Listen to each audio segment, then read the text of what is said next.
Okay, hi everyone. Welcome to Module 12, class exercise number 12, Kinter GUI apps. So Kinter is basically a library you have to import, and it is strictly used for graphical user interfaces. So you have noticed that we did all of our applications and programs in console. So now we're going to move into something graphical. All right, so I'm assuming that everyone has Kinter installed. So if you didn't, there is on Canvas class exercise 12 a little recording how to install Kinter. It's very easy. So you could do it in Windows or you could do it on Macs. So the first thing you have to do is use the import statement. So this is when you want to import an external library. And you do have to install it. So as you can see, there's Kinter. So if you don't see that, so that means you don't have the Kinter installed. PK is the variable. You could put your name here if you want. Okay. So TK stands for Kinter, is a prefix. And here, also in the Kinter library, you can import uh, additional functions here, like the message box. So if you want basically a message box to pop up. Now we're gonna create a function, okay, called submit. We're gonna declare a name, okay, and then here we're gonna create an object for that. And it's going to say get text, and that's going to be a text field. We're going to do the same with the age. So text age, and here, as you can see, we're using the get. So whatever we put into the name and age text box is going to get it for us and then retrieve and put in a message box. So now we're going to print the name, okay, and we're also going to print the age.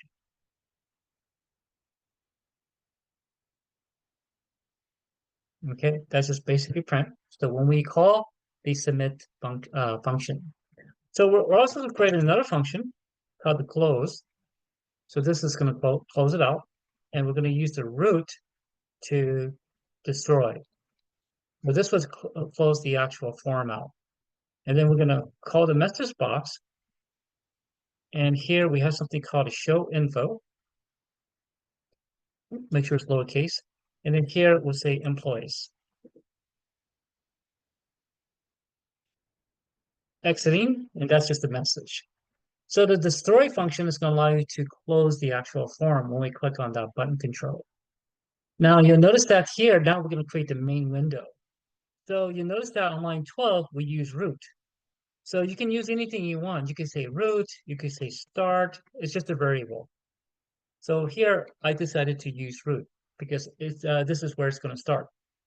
So here, if I say TK, this is the class here, you'll notice that the root variable contains the actual window. So now what we want to do is use something called a geometry function. And this is going to allow us to, based on the width and height, fix the window size in pixels. And here we have something called a title too. So here we're going to say employee form. Okay, so that's our window, so as you can see. Now inside our window, what we want is basically our objects. So our objects will be labels, text fields, and button controls. And this is not, so I decided to name, I like to prefix them. For example, labels will be LBLs, text fields will be TXTs, buttons will be BTNs. So do you have to do that? No, you can use any naming convention you would like. So you'll notice that we're using TK again. And from that TK, there's a label widget.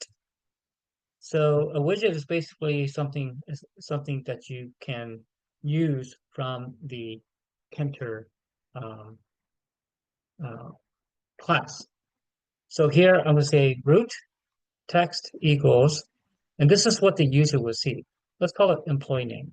Let's say enter employee name. Okay, so this is what the user will see here. Now you notice that here we're saying root. So with the thing, put that label inside that window. And on that label, and type in or display enter employee name. Now, I'm going to take that variable, employee name, and put it on a grid. So that grid is going to allow us to define a row. Okay, it's going to be the first row. Second column, it starts with 0.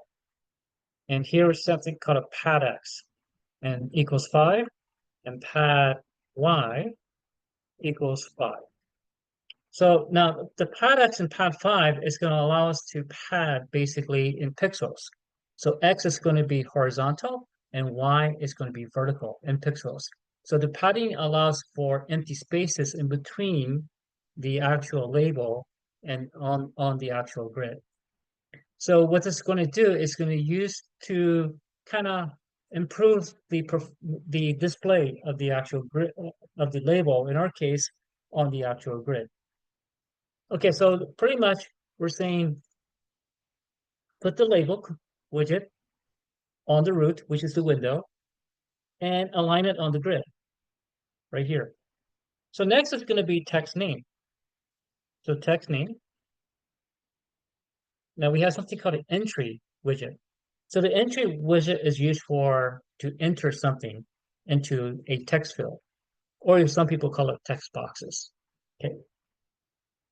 So here I'm going to put it on the root because the root is the variable of pretty much the window. Okay, so we're going to put the text name on the grid too. So here I'm going to put it right on the grid. And let me just copy and paste this here. Okay, so the text grid name is going to be on the same row. So we want them to be beside each other. Except here we're going to have column. You know what? Let's make this column 0. I made this, which is the label name, and this will be column 1. So column 0 and then column 1. So right beside each other. Okay. And then here we're going to have the label age. So we're going to say this is going to be a text entry also. We're going to put it on the window. And let me just go and copy and paste this. And this will be the label age grid. Okay, so all right. All right, so for the label age, it's going to be 1 and 0. So we got 1, so it's going to be on the bottom, and 0, column 0. And I'm just going to copy this again because we need one for the text. And then here, just to be the text age. This will be the text age here. Okay. And the label age, make sure you put what the user is going to see, which I forgot to do here. So we'll say enter the employee age. Okay, and then we got the text age. Okay, so for the text age, it's going to be 1 and 1. Okay, same padding. Okay, and then we have a button control. So btn submit that. So again, this is what I decided to call it. So btn submit. And you'll notice that here we have a button widget. So the widgets is pretty much our controls. We're going to put it on the root again. And the text will have the word submit. Now, this is important here, the command. So the command is, when I click on that button, I wanted to run this code here. So this part here. So I'm going to say command equals submit, just like this here. Okay. And that's going to, I'll make sure you put a comma between submit and command. Okay. Just like this here. All right. So now I'm going to put this on the grid also. Let me just put,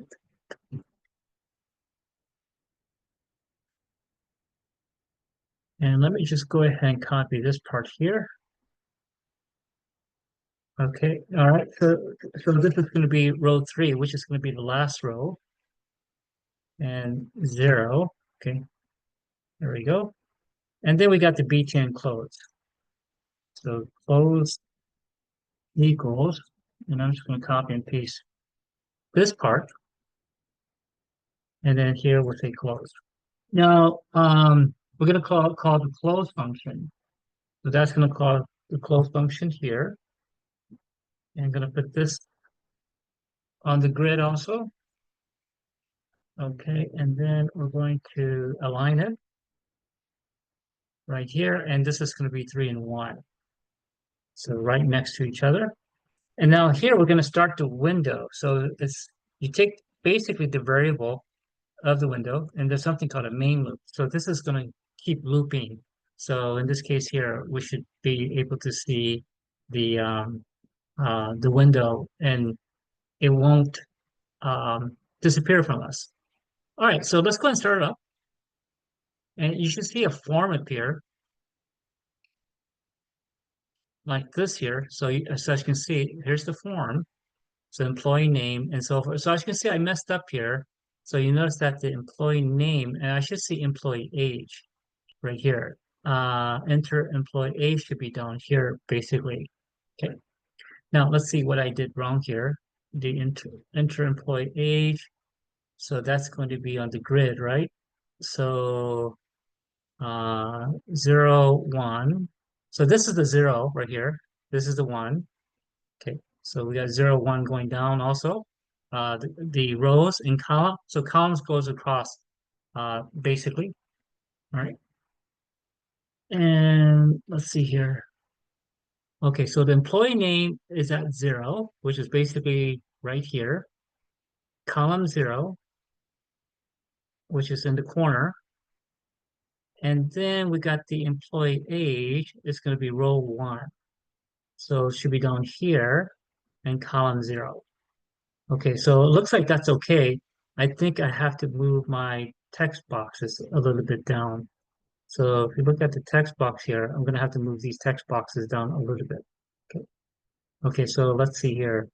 So this looks like the employee name text. And then I did something wrong with the text boxes here. So text age to, let's see, text age, column 1, 1, row 1 and 1. So let's see, do 1 and 1, that looks okay. Mm, okay, so here, this is where I made it right there. So I got too many text boxes here. So I should only have 2 text boxes. So this is a label here. So that's just a label. So you gotta be careful. As I said here, I made that mistake. That's going to be a label. So that's going to be a label here. So again, that used to say entry. So we got label entry, label entry. Okay, let's go run this again. Hopefully that worked now. Okay, so here, there we go. Okay, so so when I type in the information, so when I click on the submit button here, so as you can see, what we should see is basically a message box. But in this case, what we see here is basically a print. So if I click on the close, now we see a message box that's exiting, like this here. Okay, so now if I put that message box right here, I'm going to put a message box right here. Okay, and then here we'll say something in the lines of, I'm just going to take this here, the name and name, copy that over here. Okay, like that. And let me start this again.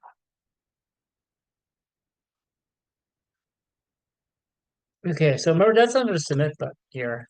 So if I say 45, let's see here, 2 positional arguments. Oh, I made a mistake here. Give me 1 minute here. It only you can only do 2 arguments here, 2 positional arguments, I should say. I have 3. Okay, and read it again. Okay, so here you should see the confirmation just like this here, Jason said. Okay, all right. So let me see here. So when you destroy it, we should see exiting. Okay, so this exiting is that, as you see right here, that's going to completely destroy the actual application. So with this message box, I can also um, concatenate this with the name and age like this here. Let's just concatenate that. All right. And if I run this again,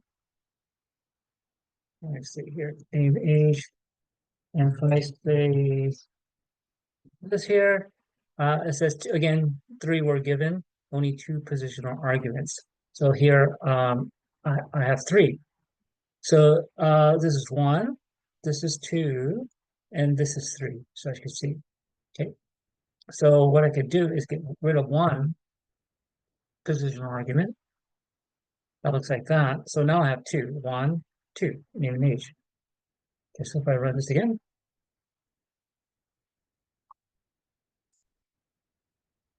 okay, Jason Sim 45, but you notice that Jason Sim 45 is put together, okay, like this. Just don't put a comma. Okay, so it looks like this here. I can always concatenate it. So I'm just gonna put a space there so you can see. Okay, and I'll go back. So Jason Sim 45, just like this here. As long as you don't put an extra comma there, you should be okay. So I could say, for example, age, something like this here. I could say age, concatenate the age. So that's perfectly okay.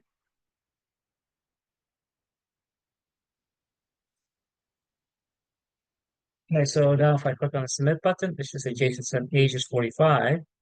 And I can also do the same thing with the name here also. So here I could say emp name, that stands for employee name. Concatenate that. And this one is the title, by the way. So here I could say employee. I could say employees form. I still have two positional arguments here. One here, second here. Okay, run this here. Okay, and then data. Employee name is Jason Sim, age is 45, and so forth.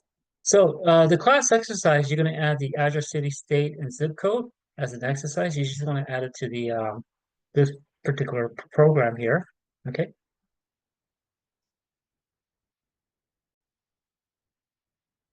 Okay, so remember the exercise is only for practice purposes. You don't have to submit this one. The only thing you have to submit is the one that says class exercise number 12. This is lab material. All right, so and I encourage everyone to do all projects in that lab. This will get you started off based on Kinter. And later on, we're going to soon, and you probably don't need this, by the way. You can just delete that.